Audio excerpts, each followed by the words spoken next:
Pemirsa, kita awal informasi pada pagi hari ini, aksi penculikan balita di Bandung, Jawa Barat terekam kamera CCTV. Sebelum beraksi, pelaku mengajak orang tua dan korban ke pasar swalayan.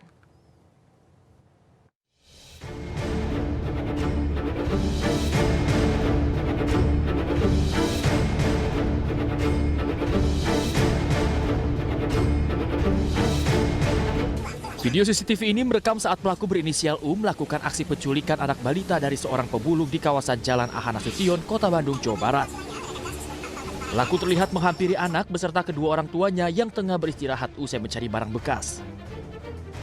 Pelaku kemudian mengajak anak beserta orang tuanya pergi dengan mengiming-imingi akan membelanjakan di pasar swalayan. Di lokasi, pelaku meminta orang tua korban untuk mengganti pakaian di toilet dan saat itulah pelaku membawa sang anak pergi. Berbekal rekaman CCTV dan keterangan ibu korban, kurang dari 1 kali 24 jam pelaku berhasil diamankan dan anak korban berhasil diselamatkan oleh unit Reskrim Polsekta Penyilukan Rabu malam di rumahnya di kawasan Cipadung, Kota Bandung, Jawa Barat. Kami berikut anggota mendatangi TKP, langsung kami tangkap tersangka, langsung kita amankan, sekarang lagi diinterogasi. Ya, panik saat kemarin jam 8 malam. Saya sampai kejar ke Ciroyom, mencari-cari gitu ya? Mencari-cari sampai jam 1 malam. Tapi ibu nggak kenal sama? Enggak, baru. Saat ini pelaku berinisial U diamankan di Mapolsekta Penyilukan untuk menjalani pemeriksaan lebih lanjut. Polisi masih mendalami motif pelaku melakukan penculikan.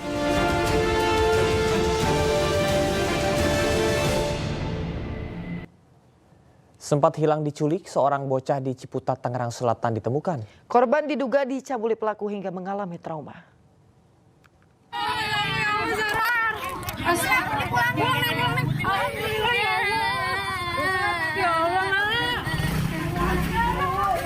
Aha, bocah perempuan berusia 9 tahun ini tak henti menangis saat kembali ke rumahnya di Ciputat, Tangerang Selatan, Banten. Korban sempat hilang dibawa orang tidak dikenal saat pulang les. Modusnya, pelaku berpura-pura ada keluarga korban yang masuk rumah sakit. Tak hanya diculik, korban bahkan diduga dicabuli pelaku hingga trauma mendalam. Dibilang apa? Ibunya kecelakaan, saya diajak kemana Pak? Diajak kemana? Diajak ya langsung diajak ke sana, ke jalan ke arah Pamulang. Cuma gambar aja Pak? Cuma gambar aja. Dipulanginnya itu sekitar jam 10-an. Di mana Pak? Dekat SMP Negeri 23 depan ini. Depannya? Ya, di depan pulang. Kita lagi rame-rame di sini. Oh, lagi rame-rame lagi nyari itu ya? Lagi nyari. Polres Tangerang Selatan masih mengejar pelaku. Sementara korban dilindungi dan didampingi UPTD P2 TP2A Tangerang Selatan. Kemudian tim penyidik Polres Tangerang Selatan langsung melakukan penyelidikan untuk mencari dan mengumpulkan bukti-bukti petunjuk serta meminta keterangan daripada para saksi. Saat ini peristiwa tersebut ditangani oleh unit PPA Polres Tangerang Selatan. Untuk korban, saat ini korban sudah berada dalam pendampingan orang tua dan didampingi oleh dari pihak UPTD. Pemirsa, setelah sempat viral, ASN wanita yang melarang tetangganya beribadah di rumah di Kota Bekasi, Jawa Barat meminta maaf. Setelah dimediasi pemerintah kota, kedua pihak sepakat berdamai dan menyatakan yang terjadi saat itu hanya kesalahpahaman saja.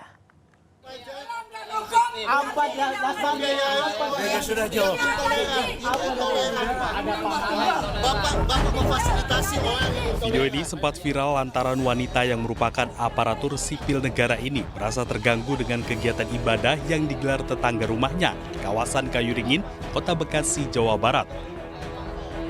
Setelah ramai dan menjadi sorotan karena dinilai intoleransi, pemerintah Kota Bekasi memediasi kedua belah pihak yang sepakat untuk berdamai. Penjabat Wali Kota Bekasi memastikan kejadian tersebut bukan intoleransi, namun hanya kesalahpahaman. Pemkot Bekasi juga akan memindahkan para jemaat ke tempat ibadah di GKOI daerah Kayuringin. Tentu kita semua sudah menyepakati kaitan dengan tempat ibadah harus melalui sesuai dengan ketentuan peraturan perundang-undangan yang diatur dalam SKB nomor 8 dan nomor 9 antara Mendagri dengan Menteri Agama. Kalau polemik ini memang karena izin tersebut sudah habis ya Pak? Apa bagaimana Pak? bukan seperti itu, ya. Jadi yang penting di sini ada Islam, ya. Sudah ada kesepahaman di antara para pihak, jadi untuk beribadah sesuai dengan ketentuan peraturan. Sementara itu, Mas Riyati, ASN yang memprotes ibadah di rumah tetangganya, memohon maaf atas tindakan dan ucapannya yang kurang berkenan. Dan pendeta yang menggunakan rumah untuk beribadah memaafkan Mas Riyati dan menerima ibadah bersama jemaat di rumahnya pindah ke GKOI Kayu Rigid. Saya, Mas Riyati, atas nama pribadi dan keluarga pada kesempatan kali ini menyampaikan permohonan maaf atas tindakan dan ucapan kepada pemerintah Kota Bekasi, kepada masyarakat Kota Bekasi, khususnya masyarakat di lingkungan tempat tinggal saya, dan kepada Bapak Joni, kepada Ibu Pendeta, beserta jemaatnya, atas tindakan dan ucapan yang kurang berkenan. Kami memaafkan Ibu. Saya sangat bersyukur kalau ini boleh terjadi, dan sekali lagi kami memaafkan dan menyerahkan Ibu Mas Riyati itu kepada pemerintah. Sebelumnya, viral seorang ibu yang merupakan seorang aparatur sipil negara di pemerintah Kota Bekasi mempertanyakan izin tempat ibadah yang dilakukan di sebuah rumah tinggal persis di sebelah rumahnya. Sementara pihak lainnya menilai tindakan tersebut intoleransi. Dari Bekasi, Jawa Barat, Rahmat Hidayat, iNews melaporkan. Kita ke informasi berikutnya, pemirsa. Anggota DPRD yang baru dilantik di Bangka Belitung, Kepulauan Riau dilaporkan ke polisi diduga karena KDRT. Sementara di Singkawang, Kalimantan Barat, seorang pria yang ditetapkan sebagai tersangka pencabulan tetap dilantik menjadi anggota DPRD Singkawang.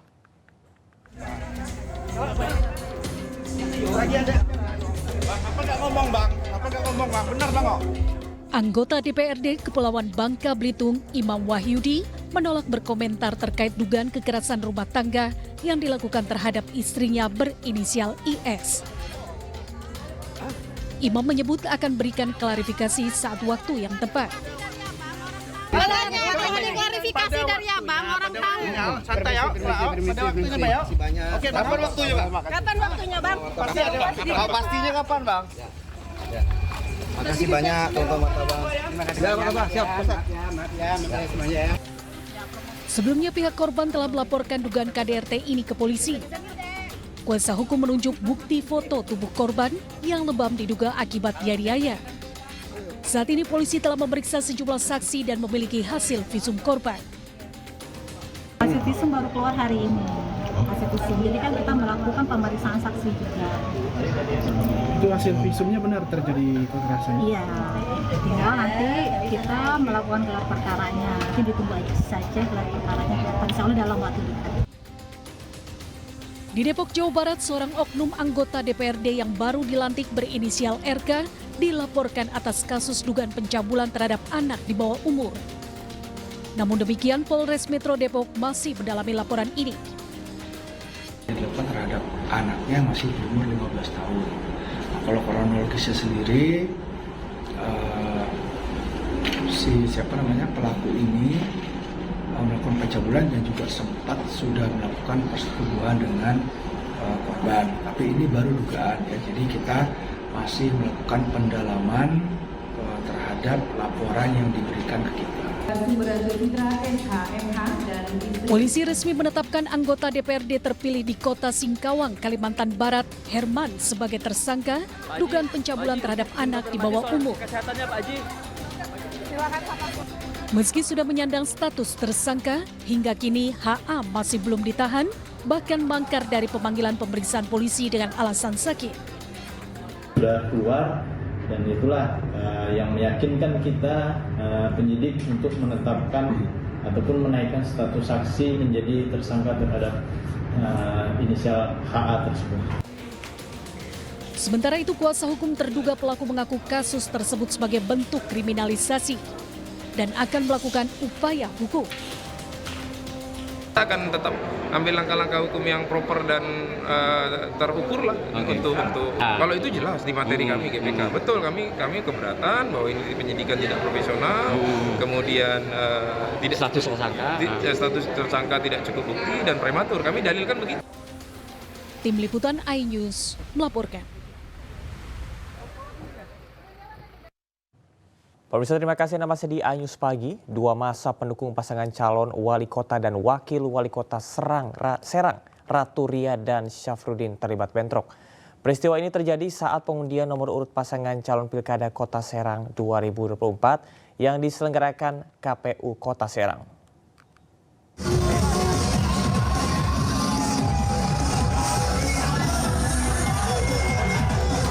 Dua pendukung pasangan calon wali kota dan wakil wali kota Serang pada Pilkada Kota Serang 2024 terlibat bentrok pada saat rapat pleno pengundian nomor urut pasangan calon yang digelar KPU Kota Serang Senin sore.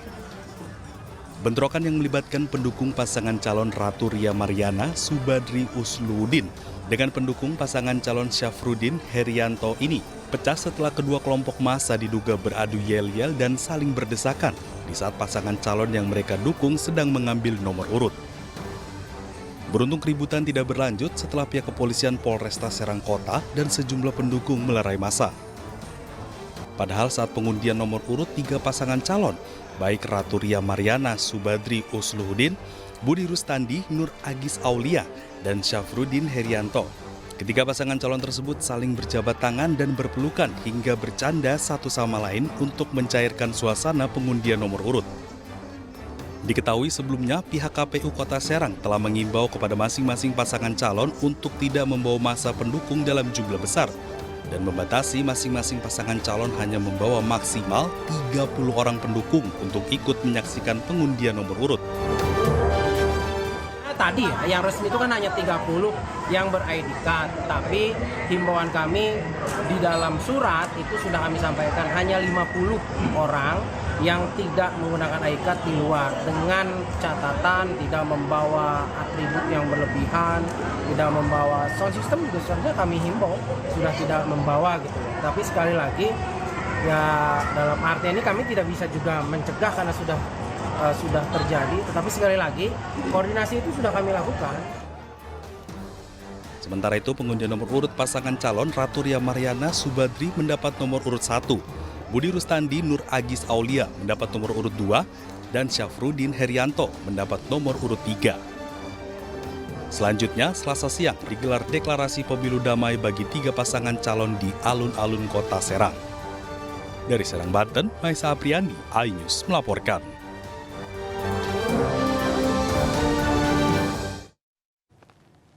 Di hari pertama kampanye, masing-masing paslon cukup sibuk nih pemirsa. Pasangan Ridwan Kamil Suswono langsung berkunjung ke Taman Makam Tokoh Nasional.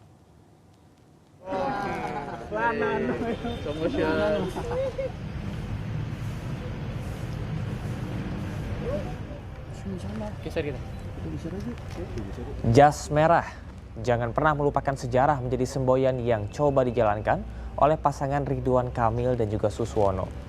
Keduanya pun langsung napak tilas sejarah kota Jakarta dengan berziarah ke Makam Tokoh Nasional MH Tamrin di TPU Karet Bifak, Jakarta Selatan.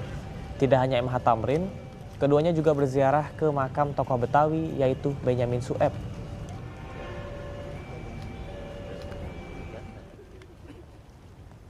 Inspirasi perbaikan kampung-kampung yang tidak semuanya harus dipindahkan, cukup ditata akan menjadi program pasangan Ridho juga.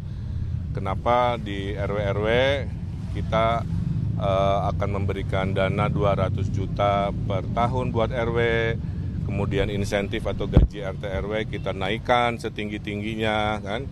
Itu adalah bagian dari agar pembangunan di wilayah kampung RW itu bisa dilaksanakan secara demokratis dan maksimal.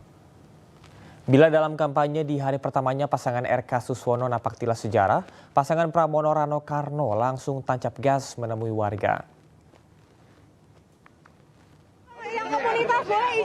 Kampanye hari pertama dibuka calon wakil gubernur yang diusung oleh PDI Perjuangan Rano Karno atau yang dikenal dengan Bang Dul dengan berolahraga pagi di Waduk Bugis.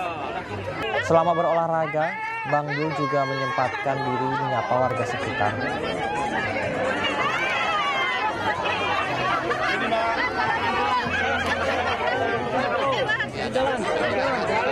Ada amanah lah, di sini parkir Pak, parkir ini mahal, ya kan? Kemudian daya tampung ya ini kita lihat kan kecil ya, dulu ini besar ini, cuman begitu udah Jakarta berkembang masyarakat jadi banyak ya jadi menjadi kecil kan.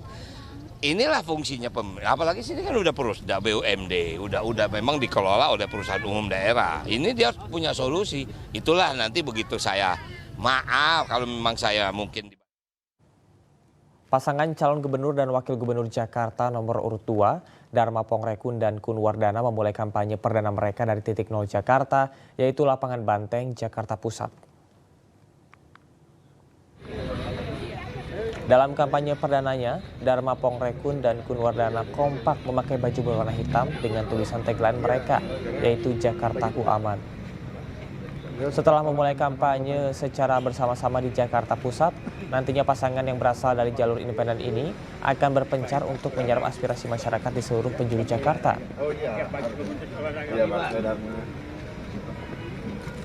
Kenapa alasannya di titik nol ini, dan nanti setelah ini karena Jakarta ini luas dan waktu kita hanya 2 bulan, jadi nanti Pak Dharma akan belusukan ya di tempat yang terpisah dengan saya. Jadi kita lakukan secara paralel karena biar bagaimanapun kita harus menjangkau ke sebanyak mungkin masyarakat dan warga Jakarta. Pemirsa, masa kampanye hari pertama dimanfaatkan pasangan calon gubernur dan wakil gubernur Jawa Tengah untuk belusukan. Calon gubernur nomor urut 1 Ahmad Lutfi mengunjungi Pasar Bulu, sementara rivalnya cawagup nomor urut 2 Hendrar Prihadi belusukan ke Pasar Peterongan, Kota Semarang.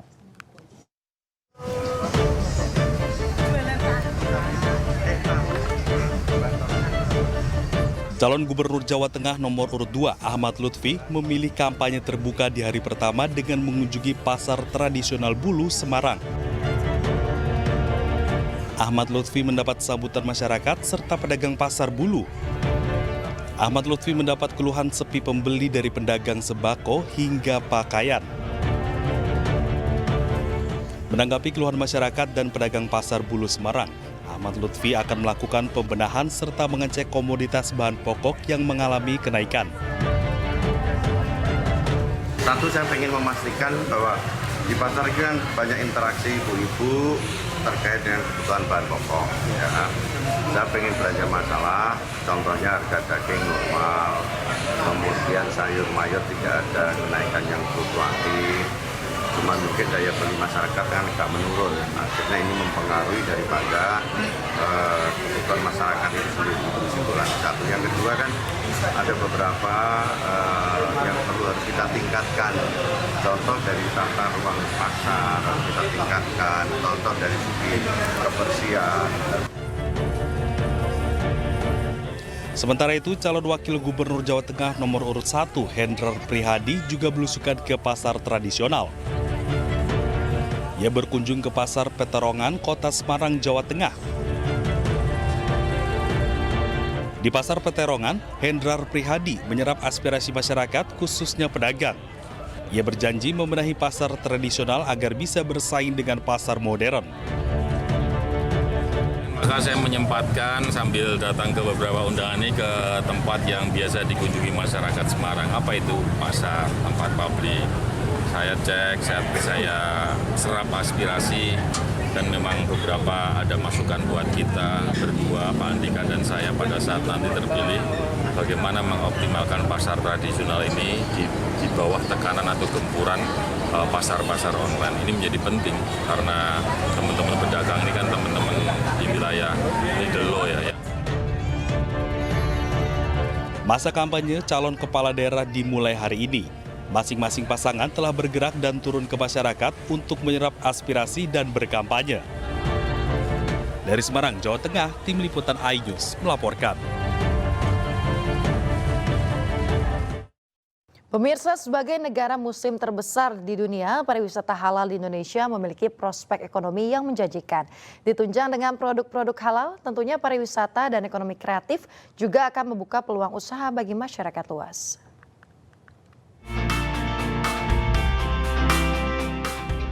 Menparekraf Sandiaga Salahuddin Uno menghadiri Milad Halal Network Internasional HNI ke-12 di Sentul, Bogor, Jawa Barat. Dalam kesempatan ini, Sandiaga turut mengapresiasi keberadaan HNI sebagai perusahaan bisnis multilevel marketing yang memiliki lebih dari 5 juta mitra di seluruh Indonesia. HNI memiliki peran penting dalam membantu peningkatan konsumsi produk kreatif halal yang berkontribusi terhadap kebangkitan pariwisata dalam negeri. Ini bisa digunakan untuk pengembangan ekonomi kreatif kita, terutama dalam meningkatkan kontribusi ekonomi kreatif ke perekonomian bangsa. Ada 8% kontribusinya dengan nilai tambah 1.400 triliun rupiah. Di Kabupaten Bogor, Menparekraf juga menghadiri diskusi dengan Mice to Meet You 2024 Road to Festival Karya Musik Komunitas 2025 di Clubhouse RSJMM Heritage Golf Field Bogor. Diskusi ini menyoroti berbagai tantangan di dalam industri musik, serta mensosialisasikan aspek ekonomi kreatif dari dunia musik, khususnya health tourism melalui instrumen musik. Dari Bogor, Jawa Barat, Esra Ambarita, Damar Wicaksono, iNews melaporkan. Memastikan generasi muda menjadi cerdas dan tangguh, sebuah brand multivitamin otak anak menggelar program edukasi untuk anak. Program ini berkolaborasi dengan akademi terbesar di Asia.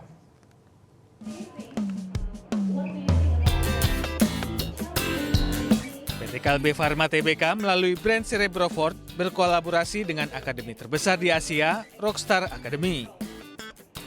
Kerjasama ini berkomitmen untuk mendukung generasi alfa melalui gerakan 1 juta generasi alfa juara. Dokter spesialis anak Atalia Dewanti menekankan pentingnya nutrisi yang baik dan aktivitas fisik yang tepat untuk meningkatkan kemampuan kognitif anak. Nah, makanya acara kali ini dengan si Rockstar Gym ini menyiapkan aktivitas fisik yang kontinu itu sangat baik untuk membugarkan tubuh si kecil. Karena kita tahu aktivitas fisik itu juga bersama-sama dengan nutrisi tentunya ya. Kalau bergerak stimulasi dan saja tanpa nutrisi nggak bagus. Jadi anak itu tumbuh kembangnya dipengaruhi oleh nutrisi dan stimulasi.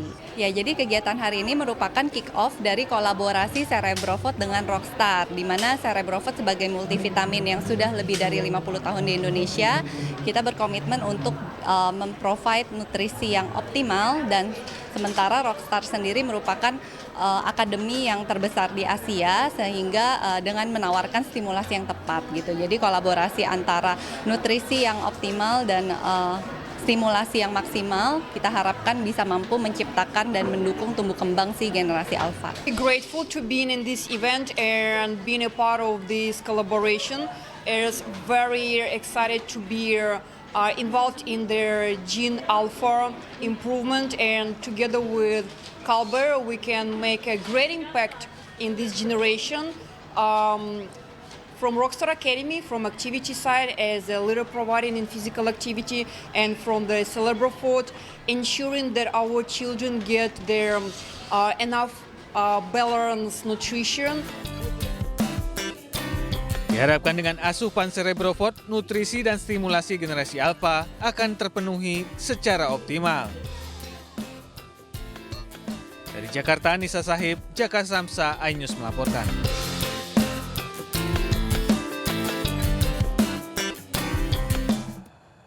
Ya pemirsa, Anda masih di iNews Pagi bersama saya Yasmin Natani dan rekan saya Camar Haida. Dan demikian tadi adalah berita pilihan dalam iNews Pagi hari ini. Kini kita ke informasi berikutnya pemirsa. 2 kapal yang sedang mengisi bahan bakar di Pelabuhan Muara Baru, Penjaringan, Jakarta Utara terbakar. Selain kapal terbakar, kebakaran juga menimpa pabrik lilin di Bekasi, Tambun, dan gudang oli di Tangerang, Banten.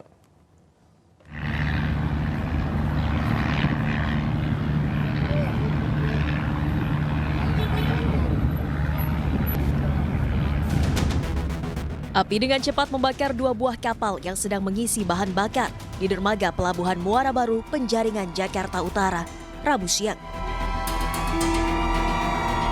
Kapal nelayan penangkap ikan yang terbakar terbawa hembusan angin kencang hingga ke tengah dan membuat sejumlah anak buah kapal lain yang berada di dekatnya panik dan berusaha memindahkan kapal. Bahkan seorang anak buah kapal nekat menceburkan diri untuk menarik kapal yang terbakar agar bisa merapat ke dermaga yang kosong untuk menghindari merambat ke kapal lainnya. Ini lagi di seberang. Lagi isi solar. Lagi isi solar. Dua kapal, tongkan satu kan. Oh. Tapi posisi si kapal itu lagi bersandar ya, Pak ya? Iya. Sementara itu sebanyak 12 unit damkar dengan 60 personil dikerahkan ke lokasi. Petugas damkar sempat kesulitan dengan banyaknya bahan bakar yang berada di dalam kapal dan hembusan angin yang kencang. Ini yang terbakar di dermaga barat awalnya ya, informasinya dermaga barat ada 65 kapal. Informasinya dari masih passenger, kami sedang mencari tahu, katanya sedang mengisi bahan bakar. Hingga kini belum diketahui penyebab kebakaran kapal dan ada tidaknya korban jiwa dalam peristiwa ini. Dari Jakarta, Sofyan Firdaus, iNews melaporkan.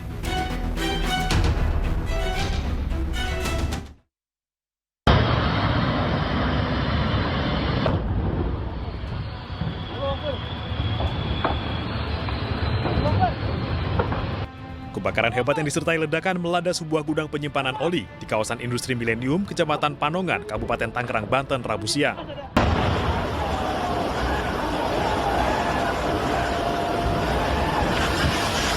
Ledakan yang terjadi beberapa kali membuat sejumlah karyawan dan warga yang berada di lokasi kebakaran panik dan berlarian menyelamatkan diri.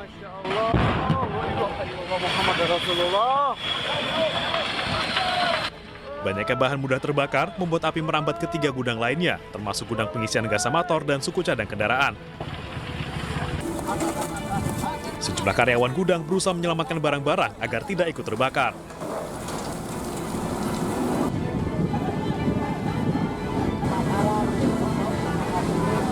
Sembilan mobil dan 40 personil pemadam kebakaran diterjunkan ke lokasi. Api berhasil dipadamkan setelah petugas berjibaku selama 2 jam. Api diduga pertama kali muncul di gudang oli akibat kebocoran tabung gas LPG dari aktivitas memasak. Penyebabnya sendiri dugaan sementara itu menurut yang pertama melihat awal itu ada bau gas, kemudian ada yang masak-masak katanya gitu ya. Kemudian langsung ada api. Kalau kita kan datang sudah besar ya. Jadi menurut yang melihat pertama kali dugaan sementara itu. Meskipun tidak ada korban jiwa maupun luka akibat peristiwa kebakaran ini, namun kerugian ditaksir mencapai miliaran rupiah. Kasus kebakaran diselidiki oleh Polresta Tangerang. Dari Kabupaten Tangerang, Banten, Aimarani, iNews melaporkan.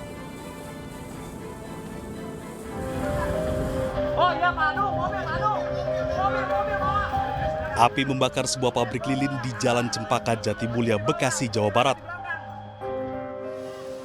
Kencangnya angin membuat api dengan cepat berkobar dan menghanguskan bangunan. Petugas menerjunkan 6 unit mobil pemadam kebakaran ke lokasi. Tidak ada laporan korban jiwa akibat kebakaran ini, sementara penyebab kebakaran masih diselidiki.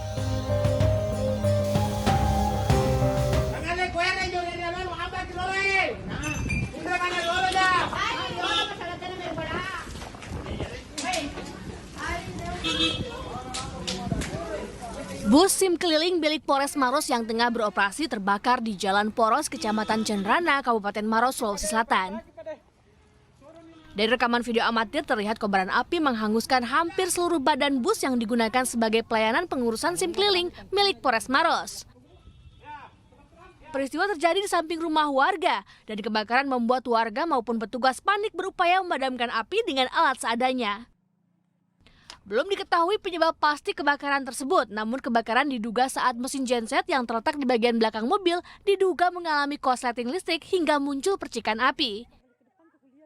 Yang baru terjadi di Desa Rompegading, Kecamatan Cenrana, Kabupaten Maros. SIM keliling kami pada saat melaksanakan pelayanan kepada pemohon SIM untuk perpanjangan, tiba-tiba api menjalar dari sumber genset yang ada di belakang kendaraan yang dilihat langsung oleh petugas yang sedang melayani warga. Api dapat dipadamkan dalam waktu 30 menit. Tidak ada korban jiwa dalam peristiwa ini, namun kerugian material ditaksir mencapai 1,3 miliar rupiah. Pasalnya, bus SIM keliling beserta isinya hangus terbakar. Dari Kabupaten Maros, Sulawesi Selatan, Wahyu Ruslan, iNews melaporkan.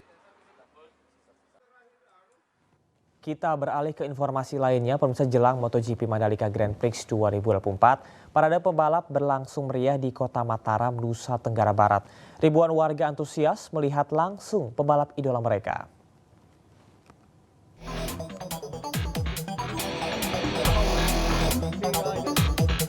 Ribuan warga memadati ruas jalan Kota Mataram, Nusa Tenggara Barat pada Rabu sore. Mereka antusias menyaksikan langsung para pembalap MotoGP yang menyapa langsung dari atas mobil. 12 pembalap MotoGP ikut dalam parade, tak terkecuali Marc Marquez, Jorge Martin, Enea Bastianini, dan pembalap top lainnya. Salah satu warga bahkan rela datang dari Surabaya untuk dapat berjumpa dengan pembalap idolanya. Dari kapan di sini? Dari baru tadi pagi nyampe. Datang ke sini bela-belain mau nonton siapa nih? Fabio. Fabio ya, penggemar berat berarti? Iya. Gimana harapannya nih buat pembalap idolanya? Podium 1. Sejumlah pembalap MotoGP tiba di Bandara Internasional Zainuddin Abdul Majid Lombok, Nusa Tenggara Barat pada Rabu siang. Mereka siap adu kecepatan di sirkuit Mandalika Lombok pada Minggu 29 September mendatang. Tim iNews melaporkan. Pemirsa, Mansion Sport 9 Ball Open Turnamen 2024 telah menyelesaikan pertandingan babak 64 besar. Sebanyak 32 pemain yang meraih kemenangan pun telah mengamankan tiket ke babak berikutnya.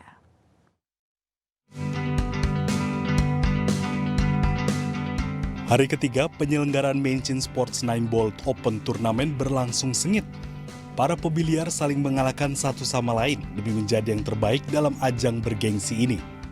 Pertandingan pun semakin ketat dengan mengerucutnya para peserta yang sudah melaju ke babak selanjutnya. Beberapa pemain unggulan kelas handicap 45 pun mampu lolos ke babak 32 besar.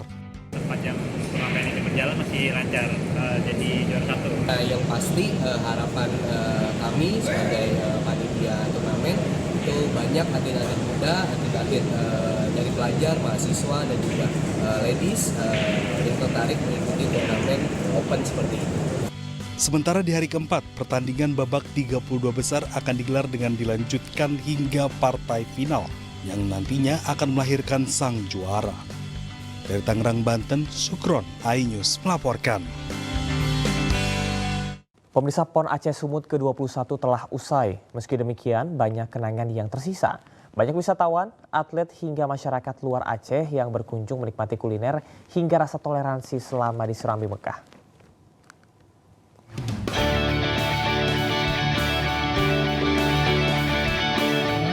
Dikenal dengan syariat Islamnya yang kuat, namun tetap menjunjung tinggi toleransi dengan berbagai keragaman. Banyak masyarakat dari luar Aceh yang ikut merasakan kenyamanan selama berada di Aceh. Hal ini dirasakan para wisatawan hingga atlet yang mengikuti perhelatan Pekan Olahraga Nasional ke-21 di Aceh. Selain dikenal dengan kuliner seperti mie Aceh dan kopi Aceh, mereka juga merasakan saling menghargai dan saling memuliakan saat berada di Aceh. Di antaranya para atlet dari luar Aceh yang ikut dalam ajang PON Aceh Sumut ke-21 di Banda Aceh. Seperti Yuanita, salah seorang wisatawan, ia mengaku sangat senang bisa menginjakan kaki di bumi Serambi Mekah untuk berpartisipasi dan menyaksikan ajang PON kali ini. Yang toleransinya sangat bagus ya untuk acara PON ini, yang tadinya mungkin diwajibkan dengan mengikuti syariat Islam, tapi ketika ada PON ada toleransi untuk para wisata, para pendukung, para tamu PON lah terlebihnya ya, para tamu PON, yang penting bajunya sopan. Selama ini nggak ada intervensi dari manapun ya? Tidak ada. Kakanwil Kemenak Aceh Ashari menyatakan Aceh sangat toleransi dengan siapapun. Ia juga meminta masyarakat luar untuk berkunjung ke Aceh. mereka mengatakan bahwa ternyata di Aceh begitu toleransi dan tidak dibayangkan sebelum mereka kemari. Karena arti toleransi itu sendiri adalah saling menghargai, saling menghormati akan perbedaan. Jadi oleh karenanya sebenarnya di Aceh cerita toleransi ini sudah ada dulu. Cuma karena ada informasi-informasi mungkin tidak begitu aktual, seakan-akan kalau ke Aceh itu ada apa begitu. Sebenarnya aman, tentram. Bagi Anda yang belum berkunjung ke Aceh, sajian berbagai kuliner serta tempat wisatawan dan keramahan warga Aceh siap menyambut Anda. Dari Banda Aceh, Taufan Mustafa, iNews melaporkan.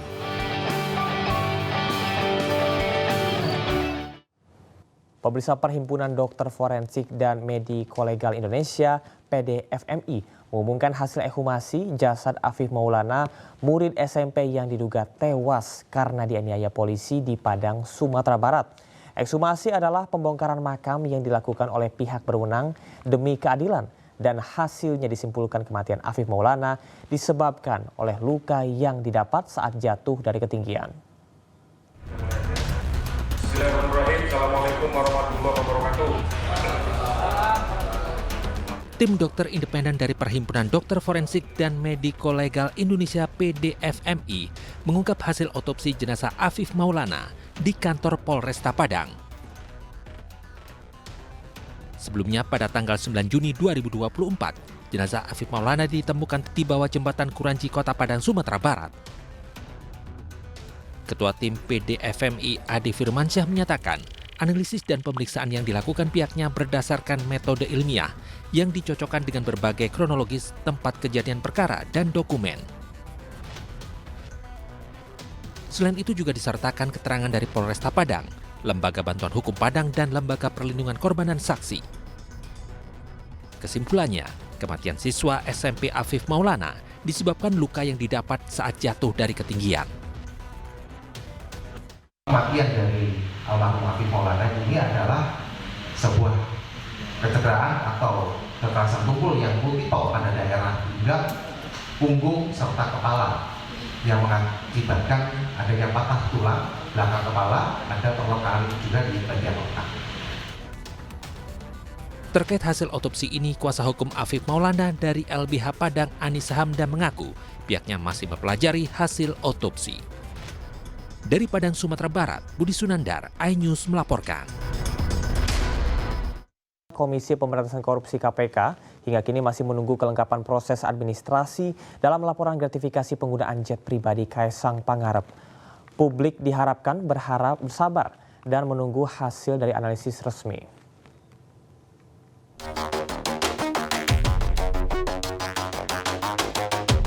Komisi Pemberantasan Korupsi belum dapat memaparkan hasil analisis dugaan gratifikasi terkait penggunaan jet pribadi oleh putra bungsu Presiden Joko Widodo, Kaisang Pangarep. Hingga kini, laporan dugaan gratifikasi tersebut masih menunggu kelengkapan proses administrasi. Namun KPK berjanji akan segera mengumumkan hasilnya dalam waktu dekat. Informasi terakhir yang kami terima, masih ada proses administrasi yang belum selesai dan sementara berjalan untuk nota dinas diajukan ke pimpinan. Kita tunggu sama-sama, nanti harapannya tidak terlalu lama, beberapa hari ke depan sudah ada rilis terkait pelaporan saudara KP ke Direktorat Gratifikasi. Ya, jadi masih berlangsung dan harapannya tidak terlalu lama nanti. Sementara itu, Kaisang mengaku masih menunggu arahan dari KPK dan belum menerima hasil penelaahan yang dilakukan lembaga anti rasuah. Sebelumnya, pada 17 September 2024 lalu, Kaisang mendatangi Komisi Pemberantasan Korupsi untuk mengklarifikasi fasilitas jet pribadi mewah yang digunakannya ke Amerika Serikat.